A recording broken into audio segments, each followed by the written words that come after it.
What is up, fellow Gwent players? Thank you so much for clicking this video. My name is Lisa and this channel is all about bringing you fun and competitive decks, and that does include seasonal mode. So it's Season of the Cat, right there. Siri, your timing could not have been any better. I've had a lot of fun with this deck. This deck is so strong straight off the bat that I've had actually like the first 6 people I played this against. They just conceded in the first round. So that may or not may be a good thing, because I actually want to play the deck, you know. I don't want all my enemies to concede. But it's a very strong deck, so let me take you into the nitty-gritty of how it works. So, if you've seen the other Season of the Cat video I've put out, you might recognize some cards. The main idea is that, just in case you don't know the seasonal mode yet, you switch hands after 2 turns. So you play a turn, your enemy plays a turn, then you switch hands. So what you want to do, you want to put decks in your cards in your deck that provide you with a lot of value, you with a lot of opportunities, but are useless for your opponent. And the tactic we're using is going with a Highlander deck, with mainly Shoop, Stay Off, and Redea, which only work and only get the deploy abilities off when you do not run duplicates. So as long as your opponent does run duplicates, which most opponents are in this game mode, those cards, like you basically want to play those cards yourself, but if you are forced to hand one of those over to your opponent, then it's not the end of the world. Like, a lot of times I've actually handed up Shoop's Day Off to my opponent, and then he was forced to choose between giving me Shoop's Day Off card or using his turn to use this card, which does nothing for him, which is basically how the deck works. So we have some powerhouses in Shoop and Redea, who are both very strong and are usually win conditions. We have Roach and Knickers, which you obviously want to mulligan away and will aid you whenever they seem the time is right. But this version, oh, and then there is Dandelion Poet and a Neuromancy for consistency. And because we're running Northern Realms, we can use Amphibious Assault as well. Which is power level wise about the same as the Enslave we use for the Nilfgaard, but it is just another way of adding consistency, and you can play this whenever you need some extra oomph at the end of a round. And this card does have Phoenix, which is a very strong addition in this game mode as well. When you come to the 4 provision stuff, it's usually it's all crap. It doesn't matter, basically. That's the nitty-gritty of it. So you can basically take the biggest part of the shell and put it in any other faction you want. So if you have any success with other leader abilities, let me know. I would love to hear that. So let's get into a game and let's see if we get to finish it or whether our opponents concede right away.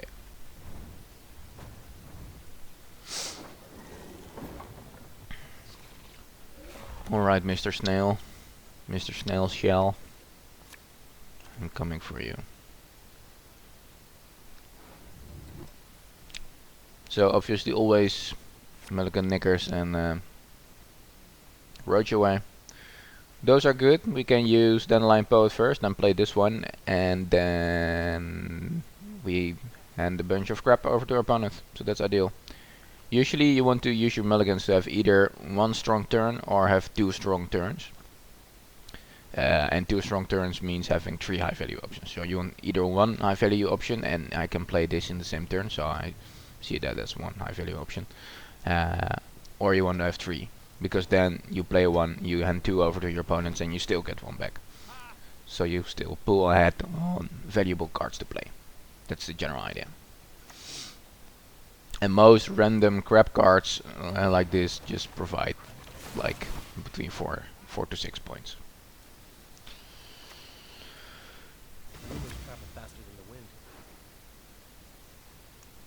So we're playing Shoop.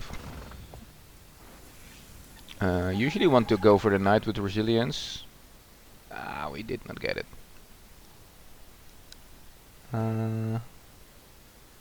We don't necessarily have anything to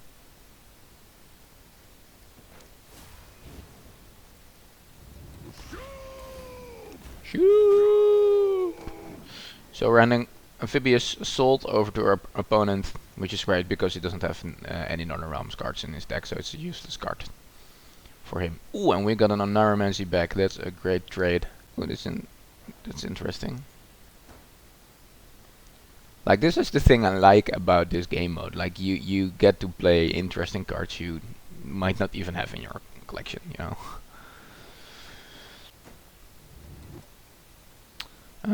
We probably should play the Oneiromancy here, but and Dragon Larva or the Pugo are really decent options as well.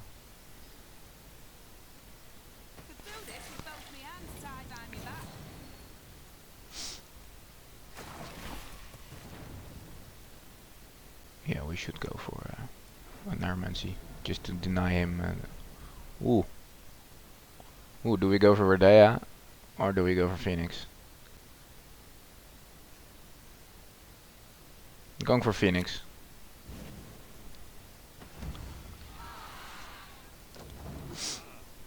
Because I'd rather hand over Verdea to my opponent than the Phoenix.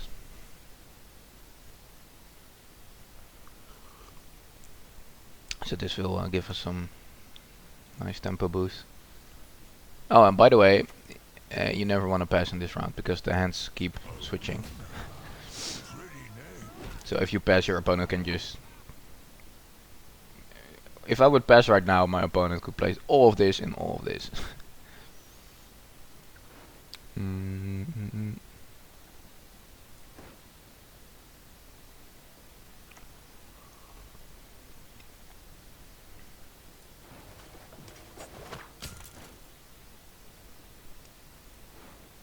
Actually, it might be helpful to kill his token. This is a pretty good option. Gives us the death blow ability. And his deck is all about generating tokens and getting value out of that. So, well, I can still do that, but it will take him 2 turns. I think the Endriga Larva will gain us the most points.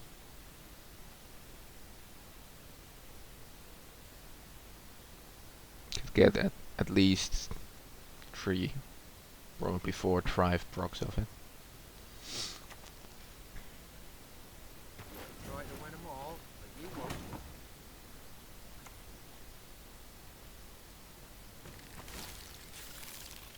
Oh, that's an interesting way of spawning.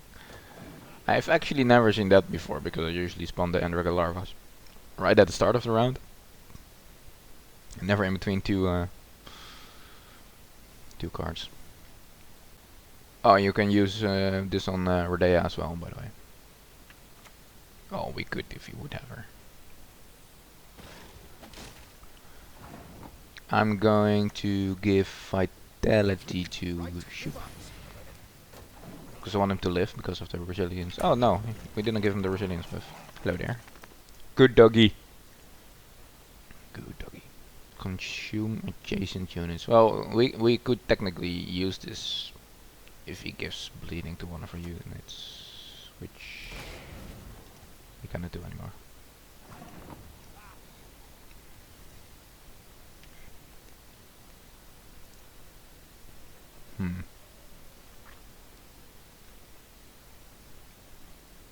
I think we're denying him this.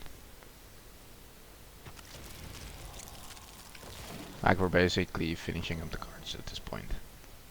He doesn't have a whole lot of super strong synergies, and I'm just playing whatever. This is 6 points, and this is 2 points because we don't... Is this a mage? Mage? No, we don't have a mage.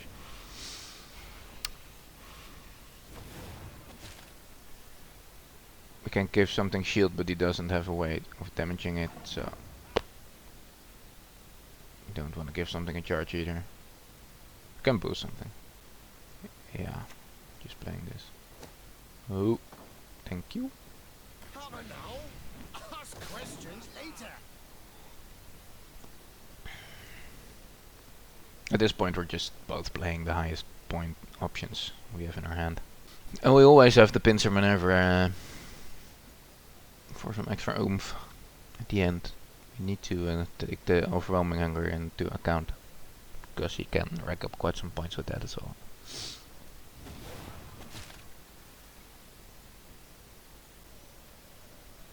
So he already has the insectoids out, but we are getting one Enriga warrior. So we want some insectoids out as well in order to and now the row is full. Oh, that's horrible. The row is full. Oh my god.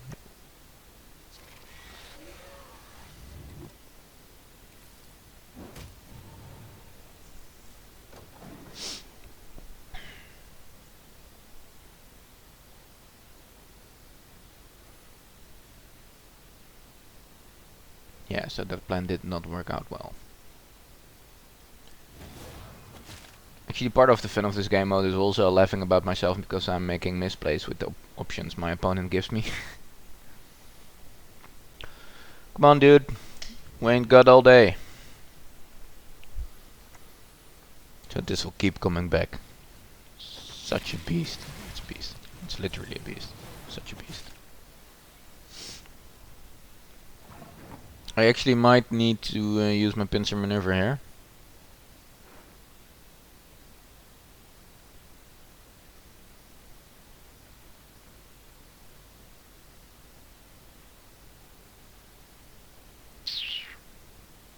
Oh, we could use the siege ladder.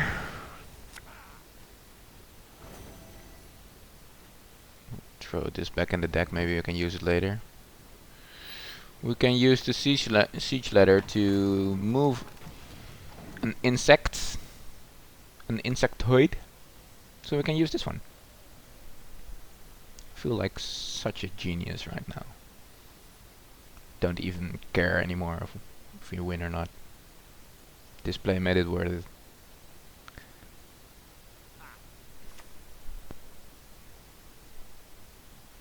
Will he use all his arrow charges? Or does he give up? He could have. Well, he doesn't have very low units. It was good we took the card away that spawned him 4 drones. Otherwise, he could have used his leader ability to rack up a bunch of points. Still at the active as well. Good stuff.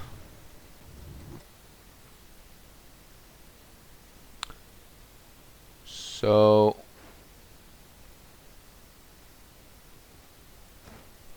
yeah, we're basically using Neuromancy to find a Redea. Then we hand him over Amphibious Assault, which is doesn't do anything for him, so he probably get that back, or he wastes a turn. Putting this away. It's alright.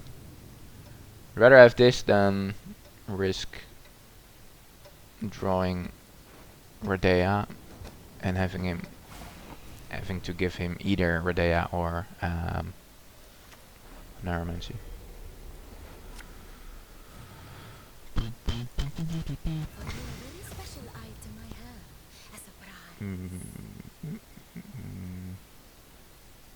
This will take too long to go off. Both have 3 cards. Art looks amazing though. It's a really nice card.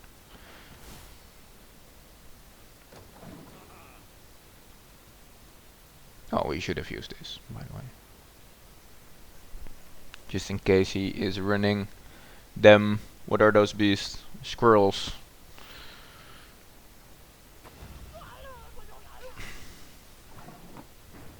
Ooh.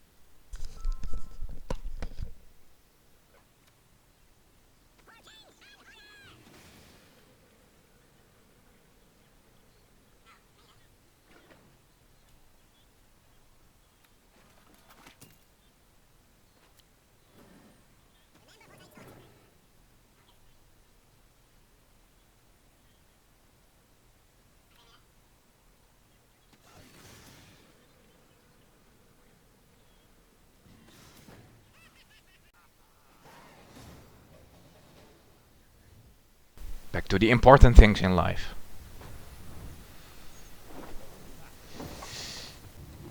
I'm seeing two obvious candidates here. This is good.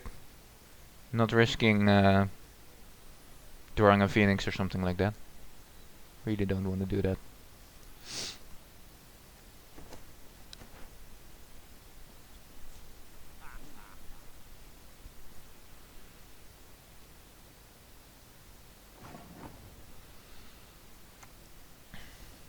For you, my friend, always.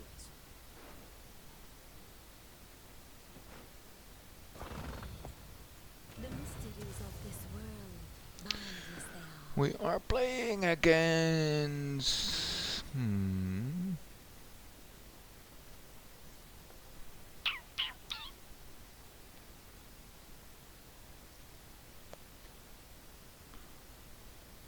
Will this gain me 5 points? No, okay, this is high risk reward, but I'm gonna do it. I'm banking on picking something useful, like a Narromancy, Amphibious Assault, Shoop, or Phoenix. That's 1 in... No, that's 3 in 13. So that's 1 in 4. So it's a bit risky. But if we can get a Phoenix down, or a Shoop with Resilience down, or get a Narromancy to get either one down, then we basically win the game. So.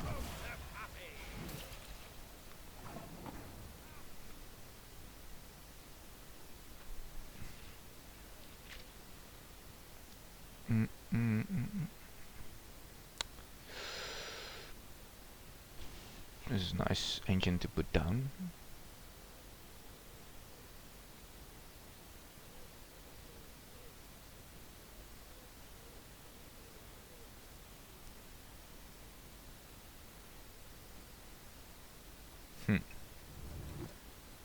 So we either play the Makam Defender or the Dwarf Berserker. Does not have Toll removal, we don't have either. I think Makam Defender will rack up more points over time. Because this guy will eventually kill himself.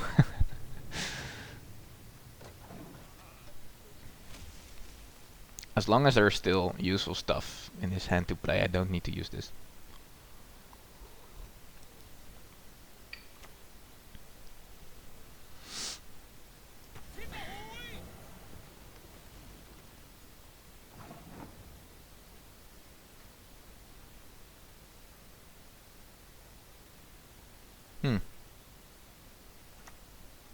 Sure.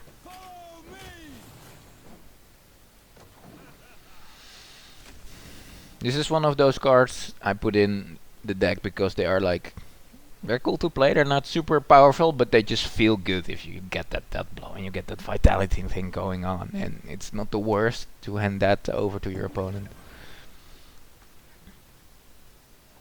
So in terms of fun, this is definitely a win-win card.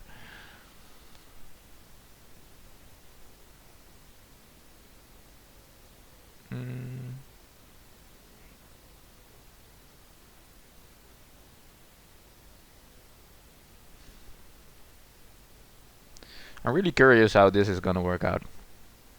Like if somebody's going to give this guy armor, and if me or for my opponent, I'm gonna play him. For now, we're going with the safe place.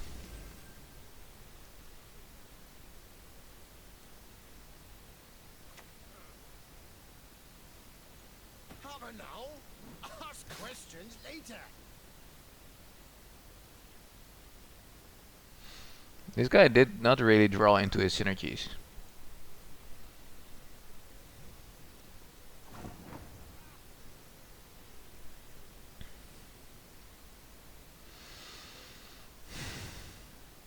Now Juggler is alright. One of the cards that's 6 points for 4 provisions.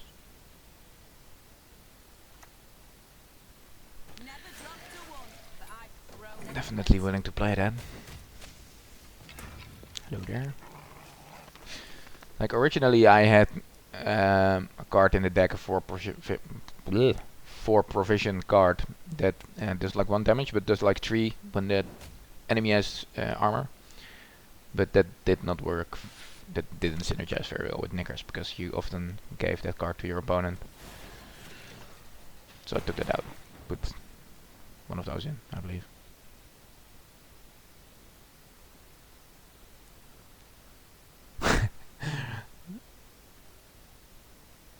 This is so awkward because, well, he can purify and boost by 3. Yeah, it will give him 4 points. This will give him 4. This will give him 4.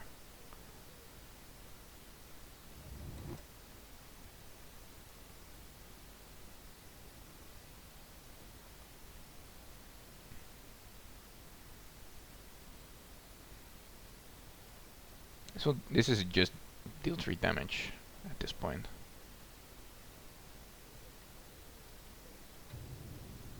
He plays 1, I play 1, he plays 1, I play 1. Ah! What a bullshit turn. I was counting, I was trying to predict how this would turn out. Like, I did some math in my head and it probably was wrong. And so I took a 3-point card, 3 power card, and threw it at some armor and turned it in a 2 power card. Amazing play. Amazing play.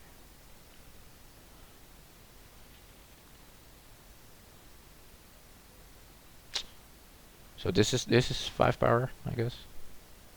Lovely smile you've got. Fancy another.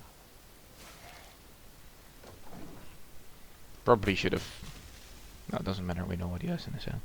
Normally, you want to kill like Rody Dwarfs before you kill a Dwarven Chariot. Alright. I knew he had that in his hand.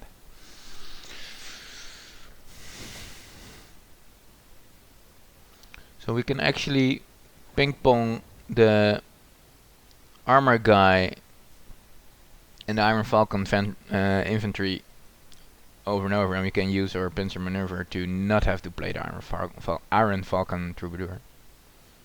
He might just play this before he plays this, honestly.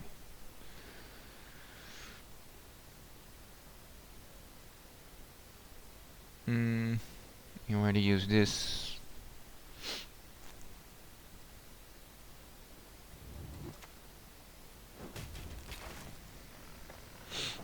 I'm just. I want to know. What does he play first?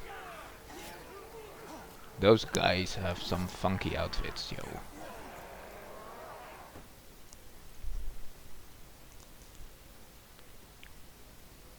We probably got this. We probably don't even need to use the cursed scroll.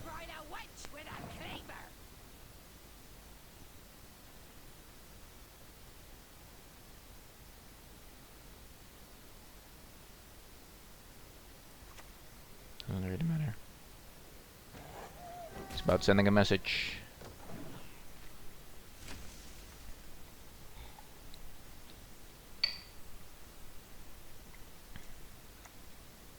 No. Maidens love a man in uniform. You've got balls, that's clear. But you'll need more than that.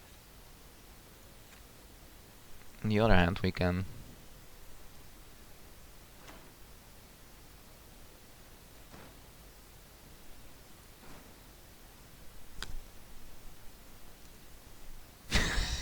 This is like super uninteresting. Oh god. I'm not playing it either. Fuck you. Fuck you and your troubadour. Did they just put it in my own deck? Oh god, there he is. Oh well. Got some synergy out of this guy this round. Not that we needed it, but hey. Didn't do jack shit. The stratagem.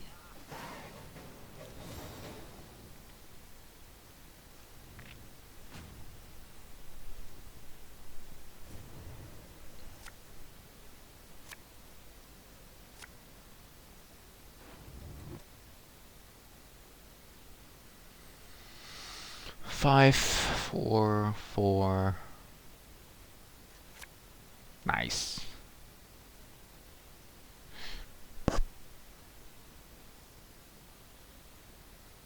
Is it nice though?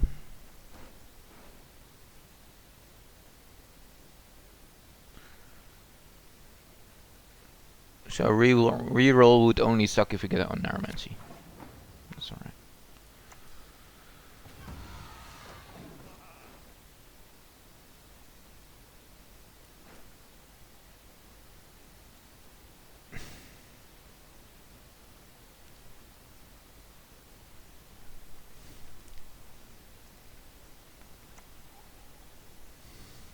A moment.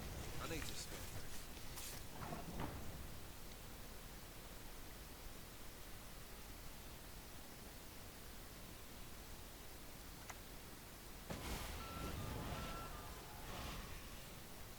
Okay. Death blow. Alright. So he will get 2 Broccolon Sentinels. So that's a 4 play point turn for him. But he still can shuffle it around. So that's 4, 5, 6, 7, 8, 9, 10. So he gets to 22.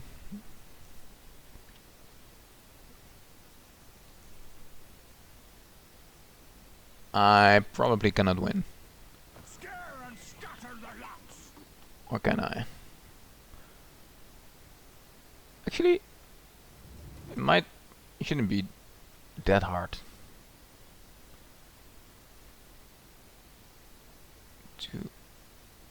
No, it needs to be a unit. This should be enough, right?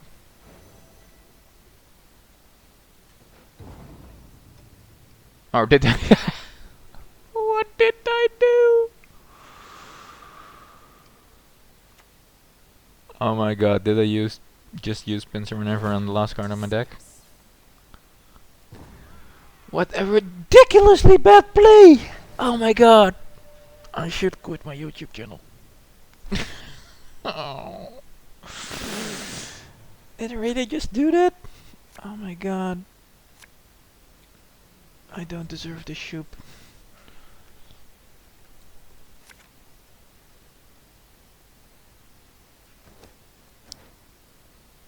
If I'm winning this game, it says more about the deck.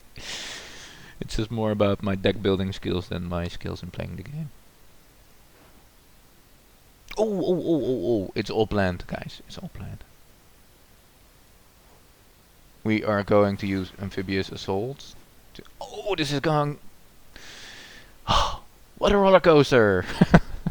We're randoming him over Shoop. Shoop doesn't do anything for him. But this allows us to get this guy back into play and make it huge!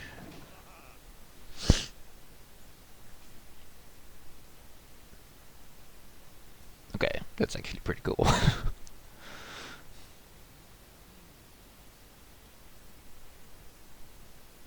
I hope you guys are having fun with me discovering how my own decks work.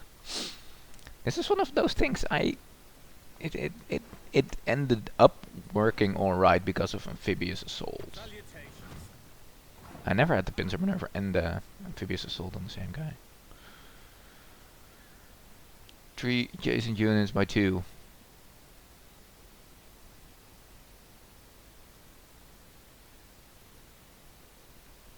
I'm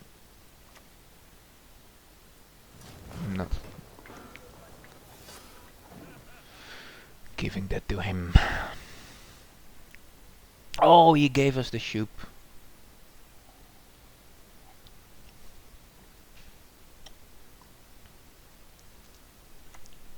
This was such a roller coaster. If I can win with this deck, you guys can do much better than I can.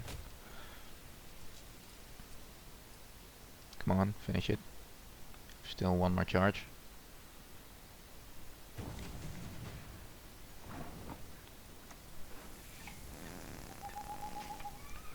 Let's do another one. No, let's not screw things up, right? Shoop. All right, there we go. So, yeah, as you can tell, this was quite a roller coaster. I always have games like this where I found off and find out such intricacies, which is honestly really fun. I had a lot of fun playing this deck. It shows you what the deck is capable of. It shows you how the deck functions. It shows you I usually win with it. It's actually pretty darn strong, guys. So if you just want to get some wins out of the way for a quest or whatever, it's a pretty good way to do so. Unfortunately, a lot of people use this mode for just finishing quests as well, which gives you like uninteresting matches. But yeah, I just had a ton of fun. Yeah, making the deck and trying it out, playtesting it, tweaking it. So if you have any other ideas or any other suggestions for classes to play this same shell of the Redea or the Shoop, like any other leader abilities to synergize with, let me know. I would actually like to give you a deck for one more deck for this seasonal mode, and I'm thinking about using hidden cache for it. So or hard will trigger sooner than our opponents. So it doesn't really matter to hand over our hard abilities to our enemies. So that's something I'm thinking about. Let me know if you want to see that or want to see something else. Also, the rest of the Team Leviathan Gaming Budget Tech series is coming up real soon for you guys. So thank you so much for clicking this video and sticking with me through the end. Make sure to give me some love in the form of a like, a subscription, and a upvote on the deck library. I will put a link to that in the description below as well. So thank you so much for staying with me, and stay safe, be healthy, win a lot of Gwent games. Peace.